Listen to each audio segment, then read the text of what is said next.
Hello and welcome to Daily Space for today, October 16th, 2019. I'm your host, Annie Wilson, and it's a Wednesday, so you know what that means. Rockets!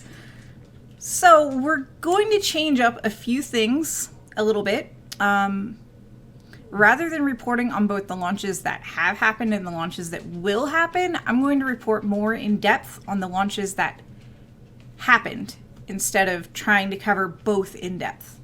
I will mention the upcoming launches at the very end of the stream, mostly the ones that I expect I will be able to cover.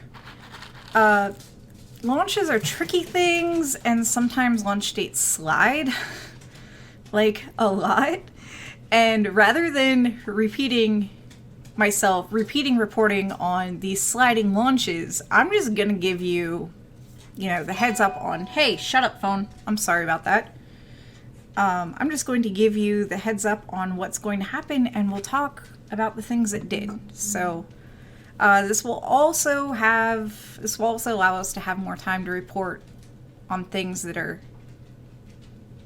spacecraft related, space exploration related, that aren't launches. So yeah,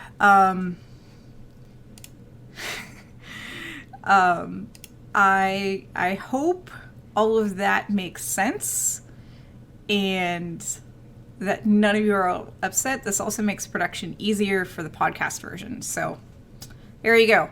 And now I'm seeing something in the chat about how Rocket Lab slid till tomorrow, because I did not check. So Rocket Labs we'll talk about Rocket Labs at the end, but there was some confusion simply because of when it's scheduled to go off. So, all right, now that we covered all that stuff, let's get at it, shall we? Whew, okay, so first up, and this will not be in the podcast, we did stream this. So a Northrop Grumman Pegasus rocket launched the Icon mission on Friday, October 11th, 2019 at just before 2 a.m. UTC. And yes, this was the rocket that was launched from a plane. And yes, I have the launch video for those that missed it.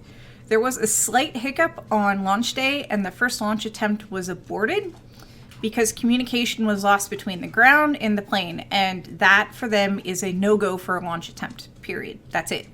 The beauty of the air launch system is that they could literally reset and try again, which is exactly what they did. It just takes, I think it's like 40 to 45 minutes for the plane to literally go on this racetrack path. I'm not joking, that's what it's called. But anyways, on to the video. And normally I would warn you about how rocket launches are loud. I don't think this one's going to be loud. Heading and ground speed are green. LC Peg. Peg is go for launch. LC is go for launch. PLT confirm. Stand by. And drop on my mark. 3, 2, 1, drop. There it That goes. gets us away. Vehicle is fully armed. Stage 1 ignition has been confirmed. Launching Icon to explore and unlock the mysteries of the weather where Earth meets And there's space. the Sonic. Power buses remain strong. Stage 1 fin actuator system is operating nominally and controlling the aerodynamic flight of the vehicle. Vehicle has passed through max Q. Attitude remains nominal. Stage 1 has burned out. There's the Attitude actual and rocket. flight path are nominal. Stage 1 separation confirmed. Stage 2 ignition has been confirmed and attitude is nominal. Stage 2 TVC is operating as expected to control the flight of the vehicle. All right. So yeah, that was that. And I think it's pretty cool that we've essentially launched a rocket from a plane that launched a satellite. It's still mind-boggling. But yeah, Hanny's asked, what do you gain by launching from a rocket? I think Hanny means launching from a plane. This way you can actually, you have that reset ability for starters. If your first attempt doesn't go well, you can reset and try again. However, it was like 2.5 years from the first launch attempt till the successful launch attempt because there were so many issues. And I don't remember off the top of my head what all of those issues were. The second benefit is that it's cheaper. It doesn't require nearly as much fuel to get the rocket off the ground when you're dropping it from the airplane. The airplane's already done a good deal of the work for you, getting you away from, the plane's still under gravity, but it's cut off a lot of the work for you. So yeah, that's the benefit, is it's slightly cheaper.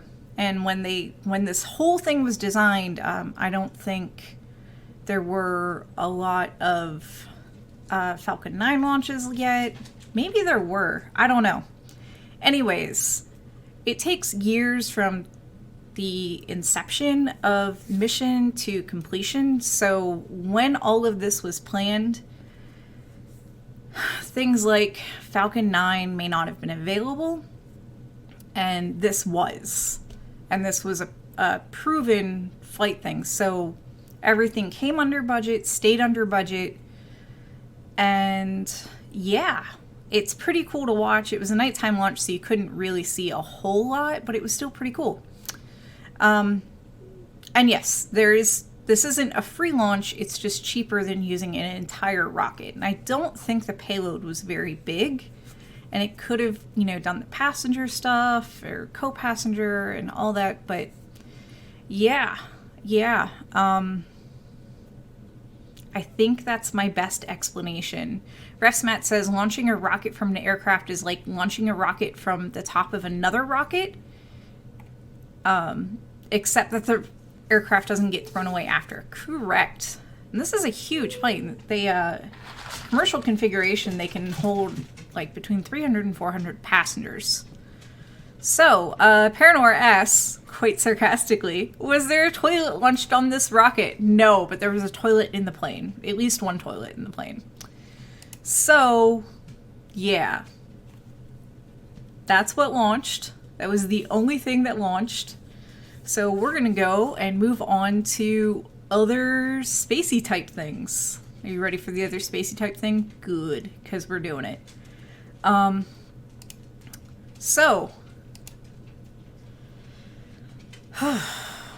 Yeah. So, SpaceX. Astronauts may be asked to spend longer than originally planned at the ISS during SpaceX's first Crew Dragon mission. Whew. All right. And here is a picture of astronaut Bob Behnken during formal verification of SpaceX's emergency escape system. This was taken September 18th, and yes, he is in a SpaceX spacesuit. So, now on to the story. Since the retirement of the space shuttle in 2011, NASA has been relying on Russian Soyuz rockets to send their astronauts to the International Space Station. This comes at a cost, currently about 86 million US dollars. I repeat, 86 million US dollars per seat on the Russian Soyuz. NASA had hoped that by this point in time, at least one of the commercial crewed flight programs by Boeing or SpaceX would be operational, thus ending the need to pay for seats on the Russian craft. Unfortunately, several developmental and organizational delays have pushed the first crewed flights back by as much as a year. Whew. NASA Administrator Jim Bridenstine, during a tour of SpaceX's facility, struck an optimistic tone, saying that the first Crew Dragon may be able to launch early next year, and confirmed that NASA may ask SpaceX's assigned NASA astronauts Bob Behnken and Doug Hurley to stay longer at the ISS than originally planned. This will ensure that USA crewing, remains at expected levels while removing the need to purchase more Russian seats. Bridenstine had the following statement, and I quote, "If everything goes according to plan, we may not need additional Soyuz seats. I will say we're getting very close, and we're very confident that in the first part of next year, we will be ready to launch American astronauts on American rockets." End quote. So currently, NASA has just one more seat booked on the Soyuz, which will be aboard Expedition 62 Sierra, due to launch in March of next year. If, for some reason, SpaceX's first crewed flight is delayed, NASA may be forced to contract for more seats, which will cost the agency almost as much per astronaut as SpaceX charges for an entire brand new Falcon 9 launch. Boeing's first crewed Crew Space Transportation 100 Starliner, yes, that's really the name, mission will launch on a United Launch Alliance Atlas V with a 3-person crew. This too has been delayed by funding and developmental issues. That mission was originally scheduled for this past August, but is now postponed until next year. The company recently scheduled its first uncrewed flight of the Starliner to ISS for December 17th of this year. Astronauts Hurley and Benkin have both been to space before, having flown previously aboard the Space Shuttle. Hurley flew aboard the Space Shuttle Atlantis in July of 2011, the very last of NASA's shuttle missions. Benkin also flew 2 missions, both aboard the Endeavour, and was assigned to potential mission STS-400, also on Endeavour, which was on standby in case Atlantis suffered an emergency during its final flight. Oof, oof, oof. All right. All right. So that was a whole mouthful. Ed says, 100 bits for furry canine companion. Yeah, Tinker has definitely been whining. And make it rain. She tries. She tries. Okay, so we're going to take a break, and I'm going to have a jelly bean.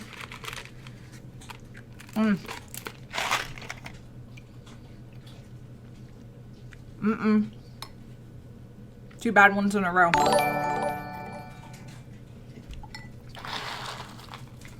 Autumn Rain, subscribe and make it rain. Okay, so Hanny's asked, I think it was Hanny, somebody asked, Hanny asked, can you see the astronauts' faces this clearly in normal spacesuits, and can this be used for EVAs? I don't think that these are meant for EVAs. We'll talk more about EVA spacesuits in a little bit. I can't speak for certain about SpaceX's landing and launching suits. They are pressurized. I know the Soyuz suits are essentially personalized to the astronaut, and EVA suits are not. This, quite frankly, doesn't have enough stuff for an EVA. This is literally, you're still inside a spaceship, so you're protected from debris and stuff. Just if, you know, pressure was lost from the inside. So I'm sorry. I'm trying to think and sound intelligent, and sometimes it's hard to do both at the same time. I don't know if all of them have the same large face mask. I feel like the Soyuz suits do, and I know the Soyuz suits have their own very specific name that I can't remember. And that's pretty much all we have to go on, because that's pretty much all who's really launching humans to space right now are, you know, is the Russian Soyuz. Things of that nature. So somebody had asked, Larry had asked, can ULA, United Launch Alliance, beat the Soyuz price? And DPI has that figure. ULA would be $74 million US per seat. So, yeah. Yeah. The Russians want a lot for their seat, and that's fair because it's taking away from, you know, a cosmonaut that could go up in that place. And yeah, so they've had a bit of a monopoly on this for a while, and we're kind of hoping to shake that up. All right, Tinker, have some Cheerios. Okay, so I don't think there are any more questions on this space story, so we're gonna move on. All right, next up is it's spacewalk season on the International Space Station. 10 spacewalks, 10, have been scheduled during the next 3 months. So 10 spacewalks, 3 months. That's kind of wild. NASA reports that this many EVAs have not been accomplished in such a short time span since ISS construction was completed. 3 of those spacewalks have already been completed, and the astronauts aboard the ISS are gearing up for the 4th. Whew. All right. So this image is of NASA astronauts Jessica Meir and Christina Koch, who will do the spacewalk. I think it's been moved up since the 21st. But that is the next spacewalk that's going on. It'll be Jessica Meir and Christina Koch. So this is the 4th of this set of 10 spacewalks, which is actually divided into groups of 5 and 5. We'll get to that later. It also happens to be the first all-female spacewalk on record. It is scheduled to take place no later than 21st of October, as Christina Koch and Jessica Meir will suit up for the 4th of the 5th. Remember how I said there was a set of 5? 4th of the 5th. Total EVAs intended to replace the ISS's aging nickel-hydrogen battery packs with newer lithium-ion packs that have arrived on board JAXA's HTV-2. I'm the pronunciation's not there, and I'm going to slaughter it. The HTV-2 Kunutori. I am so sorry, Dave. Module last month. The new packs are smaller, lighter, and able to hold twice the charge of older batteries, meaning that the 48 older battery cells will be replaced by 24 of these newer cells. These will be fitted with jumpers to bypass the cells, which will not be replaced. Meir will become the 14th American woman and the 15th woman overall to perform a spacewalk. Koch became the 14th woman to make a spacewalk back in March when she took part in an EVA with fellow American Nick Hague, who replaced American astronaut Anna McClain due to an issue involving available EVA suits. Whew. Okay. So let's talk about that other EVA. If you remember, this other EVA that happened back in March had some controversy behind it because it was supposed to be the first all-female spacewalk. Months ago, this was like really hyped up. It was never planned to be the first all-female spacewalk, and the timing happened to be coincidental with International Women's Day. In fact, officials from NASA pointed out that the first all-female spacewalk wasn't supposed to happen until October, which, guess what? It's October. That spacewalk simply didn't happen because McClain had discovered during a spacewalk before that planned all-female spacewalk that she was more comfortable in a medium torso. The EVA suits are more generic. They can fit a variety of people. They're adjustable. But there's a caveat to that, and we'll get to that in a second. At that time, there was only one medium torso available. The EVA suits are adjustable, but the procedure to modify one of the large torsos to a medium could have taken up to 12 hours to perform. I repeat, the procedure to adjust a large torso to a medium torso could take up to 12 hours to repeat. There's hoses that you have to detach and reattach. It's, from what I understand, a lot of intricate work. So given the already full schedules of the astronauts on board, there really wasn't time to make that adjustment from a large to a medium without falling behind on other tasks. So McLean demurred to Hague for the sake of getting Matlock's much needed work accomplished. Quite frankly, mission first. It sucks. There's a whole ruckus and hubbub about it, but 12 hours to adjust a suit. They don't have 12 hours. They don't. So Koch was recently interviewed and had this to say about the situation. I quote, "That spacewalk had originally been planned to be conducted by Anne McLean and myself was not canceled. It still happened with a different crew to make sure we matched the spacesuit sizes and conducted the spacewalk as safely as possible to get the mission done." End quote. Oh, no, wait. She goes on to say, quote, "We currently do happen to have 2 medium spacesuits on board now. Jessica and I have both trained throughout our 6 years together in sizes that are available on board right now." End quote. Okay. So now that I've refreshed your memory of that whole mess, which was just hype that went wild, really, let's talk about this actual upcoming spacewalk and what they're going to do. So I have up an image of the ISS, and we're looking at it face on, and this is literally just showing where the battery packs are that need to be replaced. And 2 of the 4 locations have already been completed.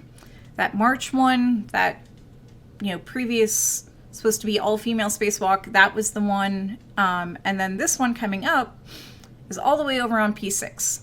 So, they're going to install 6 new batteries on the P6 truss located on the far port side of the space station's truss backbone. So to swap those batteries on the P6 truss, Mir and Koch will have to travel quite a long way down the width of the space station's main truss, which measures in at about the length of an American or European football field. Additionally, they will be out of reach of the Canada arm and will have to move both the replacements and the replaced modules without its assistance. This means the spacewalk servicing the P6 truss will need quite a bit more time than spacewalks to service either of the first 2 sets of batteries did.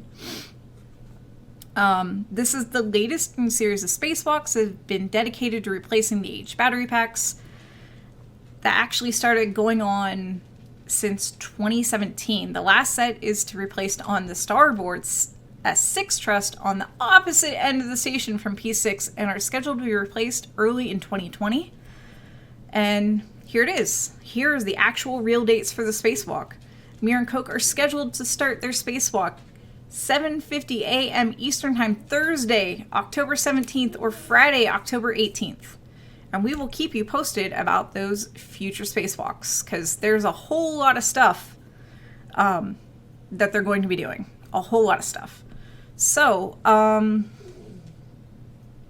Fenmel says the attention to detail and the procedures to do a spacewalk is insane. Talk about OCD.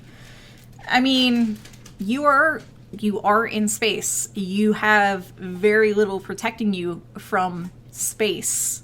Literally a suit. That suit has to be working perfectly. You have to know exactly what you're doing.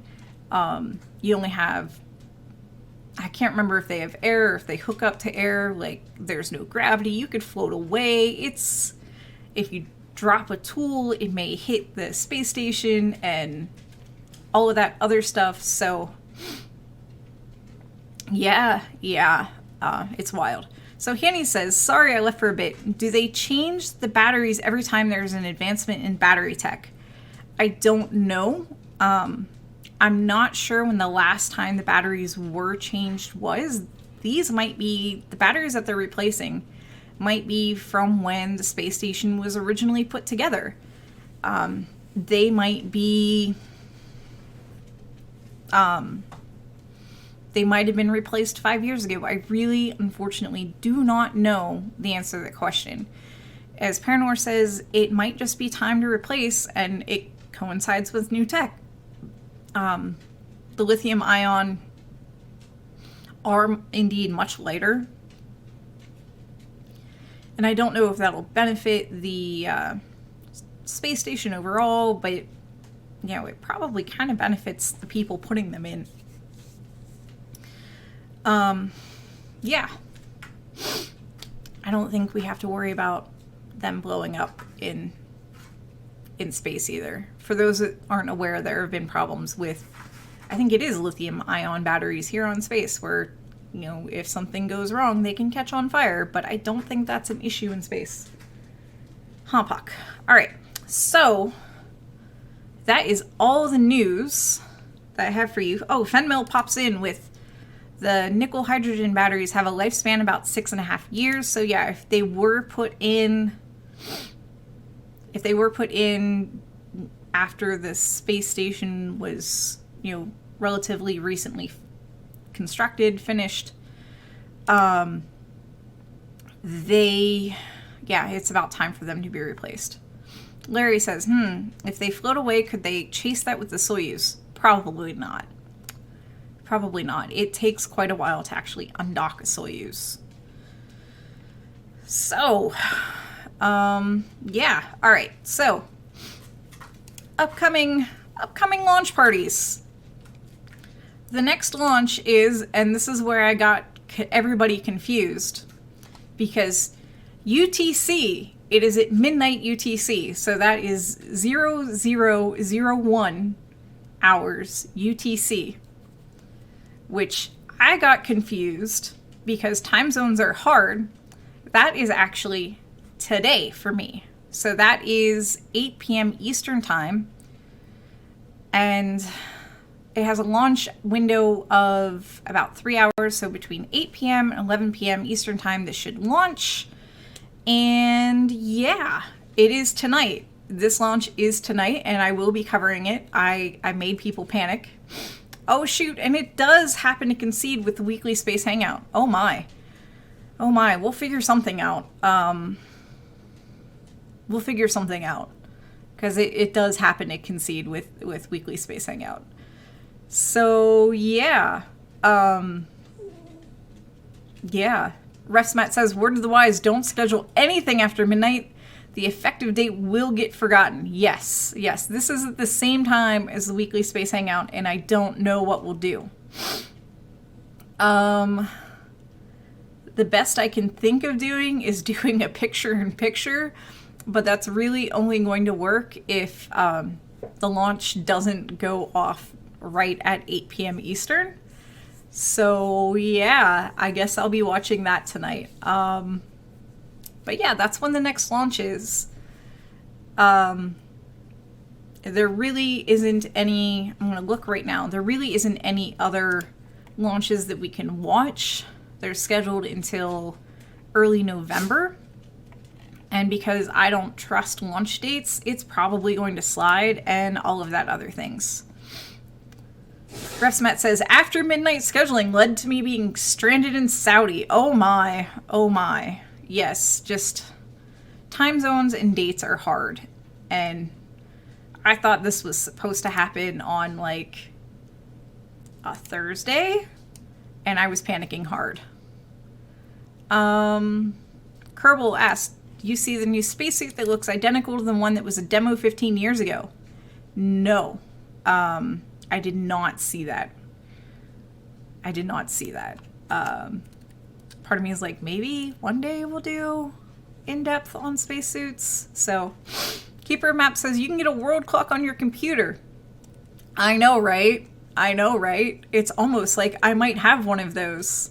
Oh, the Artemis spacesuit. I'm not surprised that it was a demo 15 years ago and they're just now working on it. Or they're just now making it do the thing. Paranor says a deep dive on spacesuits would be a cool stream. I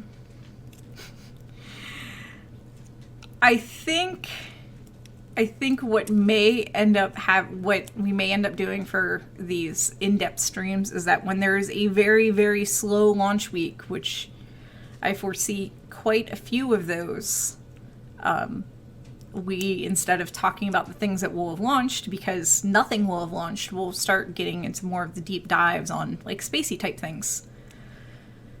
So, oh wow, Paranor says, Weekly Space Hangout Open Space has the lady whom was the main seamstress, I believe, for Apollo on. Alright, so, y'all, watch Weekly Space Hangout, because that's super cool. That's just super cool. We may have to do picture-in-picture for the stream tonight. We'll figure something out, because that sounds really cool, and I know I want to watch that, but I'm also like, but rocket launch. So, oh, had, not tonight, had, like as in past tense. Okay, I got confused. I thought that was the guest for tonight, and I was gonna be like, well, I know what I'm watching. DPI says, this time last year there were 20 launches more. I believe it. In fact, I feel that on a spiritual level. I remember being very busy this time last year. So, yeah. Okay, so I think that's everything. I don't know if anybody has any more questions. We definitely have Tinker crying. So let me get Tinker on screen. Where is she? And bits for Tinkerbell. Tinker the Whimper, yes. So, as a reminder, if you would like to listen to a clean version of this without bit interruptions and dog whines and dog barks and all this other stuff, here's some treats and make it rain! We do have a podcast, Keeper of Maps, also bits, and Make It Rain! We do have a podcast. The podcast does not have barks or whines or me going off on tangents. Alright, it's time for a jelly bean. This is either going to be booger or juicy pear. Hey, we got a good one. We got a good one. Juicy pear.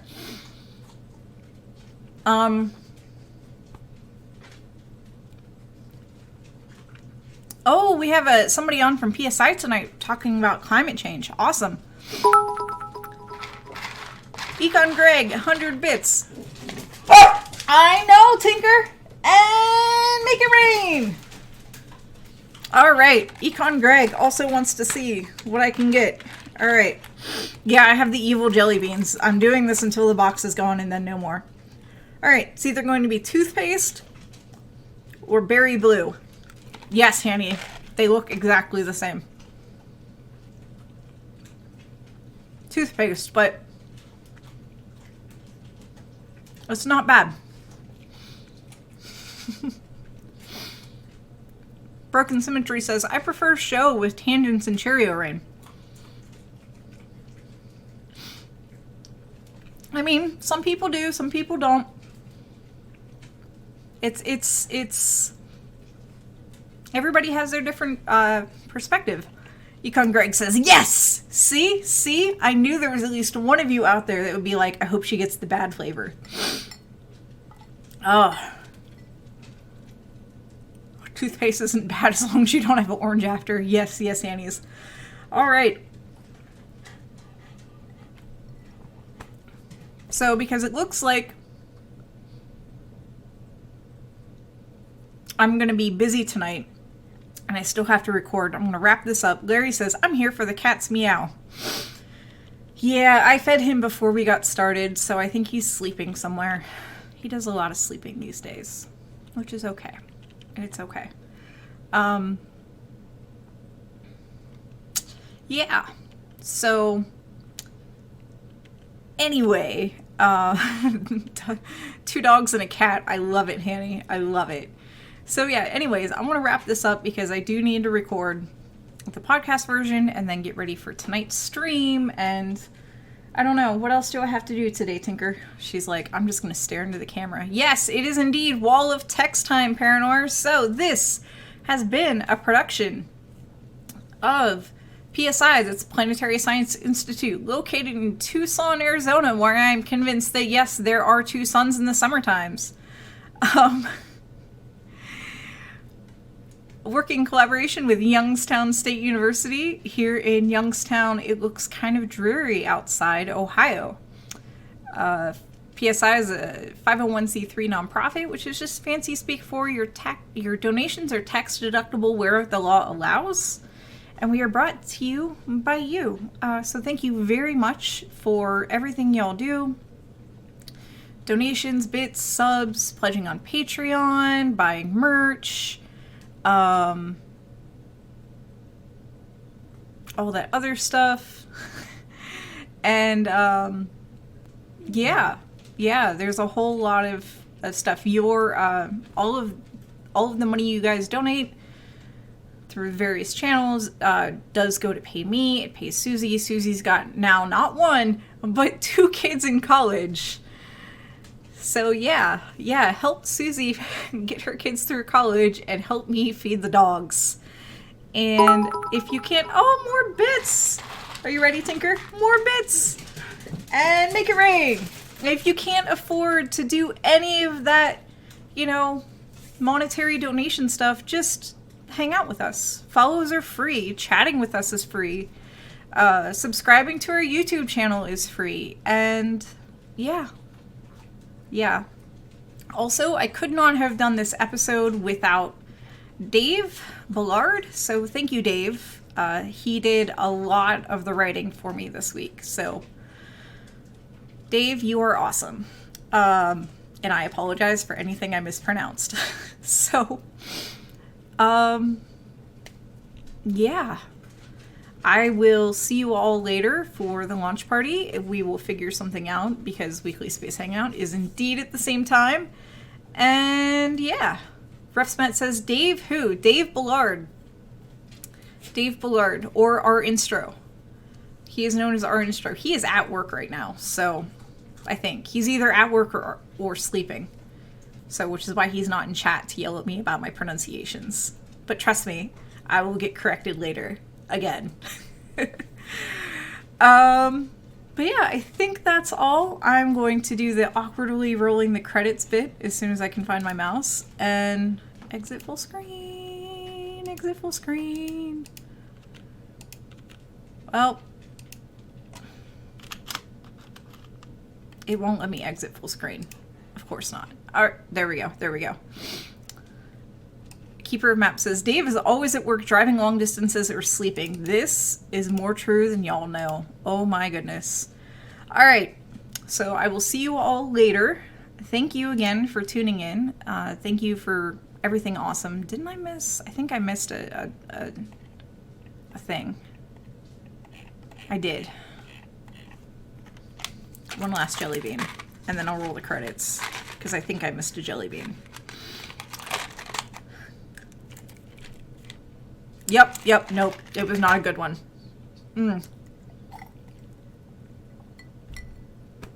Alright, everyone.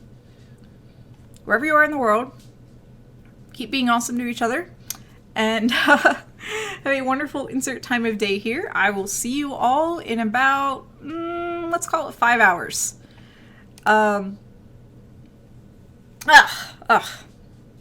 Until next time. Bye.